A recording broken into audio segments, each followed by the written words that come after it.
Now, we need to look at the rather dark other side to this truth, which is the opposite of being thankful. What the Bible has to say about that, and it has a great deal to say about unthankfulness.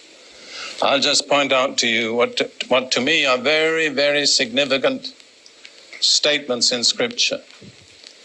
In Romans chapter 1, Paul, in a most masterly way, outlines the decline of the human race from the knowledge of God into the most appalling wickedness and sinfulness. And Romans chapter 1, terrible lists in the Bible of human degradation, misery, and wickedness. We could ask ourselves, how is it that humanity declined into that? And the answer is given in Romans chapter 1, in verse 21. And it says there, although they knew God, they did not glorify him as God, nor were thankful. And those are the first two downward steps of humanity into that dark pit. That's the end of the chapter. What are the two steps? They're both negative. They didn't glorify him as God, and they were not thankful. And I want to tell you that every time we cease to be thankful, we're starting on a downward, slippery path. It's very dangerous. Don't even start on the path. Because it's hard to turn around and make your way back up again. Again, in 2 Timothy chapter 3, we have another fearful list. It's interesting to compare Romans chapter 1 and 2 Timothy chapter 3. Romans 1 is what I would call the logical outworking, and 2 Timothy chapter 3 is the historical outworking. What is humanity going to be like in the last days at the close of this age? And here we have this picture. Beginning in verse 1 of 2 Timothy chapter 3. But know this, that in the last days perilous times will come. What will bring the perilous times? The decline of human character.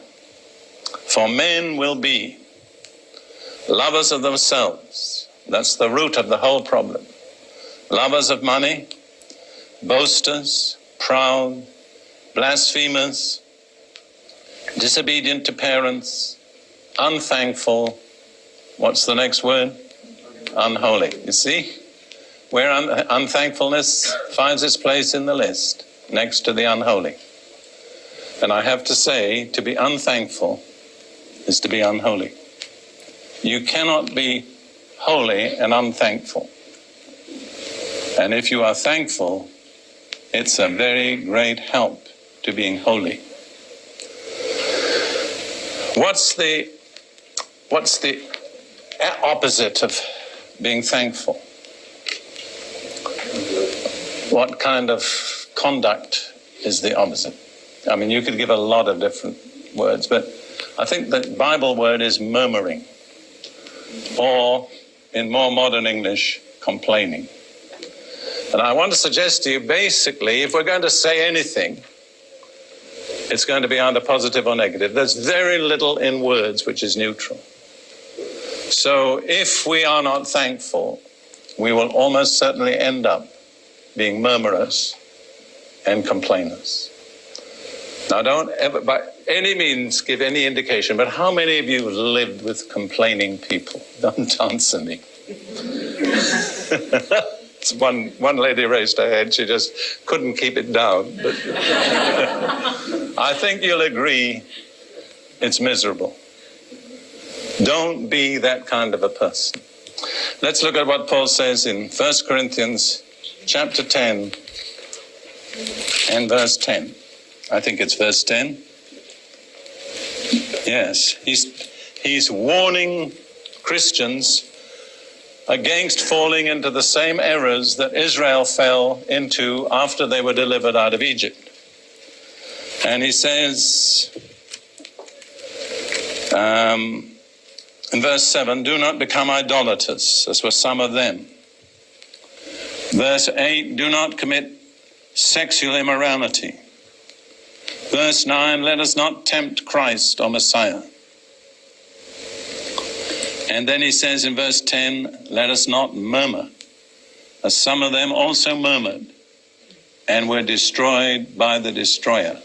And there are many examples of this, but if you look in Numbers 21, Israel became discouraged or impatient because of the long, wearisome journey.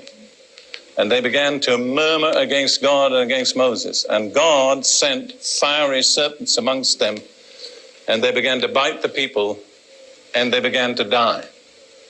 So, amongst other things, it just doesn't pay to murmur, because it exposes you to fiery serpents. Not necessarily physical serpents, but all sorts of poison enters you through murmuring, through unthankfulness. So we're really faced with these two opposite possibilities: being thankful or being murmurers. Make up your mind, set your will. I'm going to be thankful. I'm going to find the scriptural basis for thankfulness. I'm going to find the scriptural reasons for being thankful, and I'm going to practice thanking God all the time.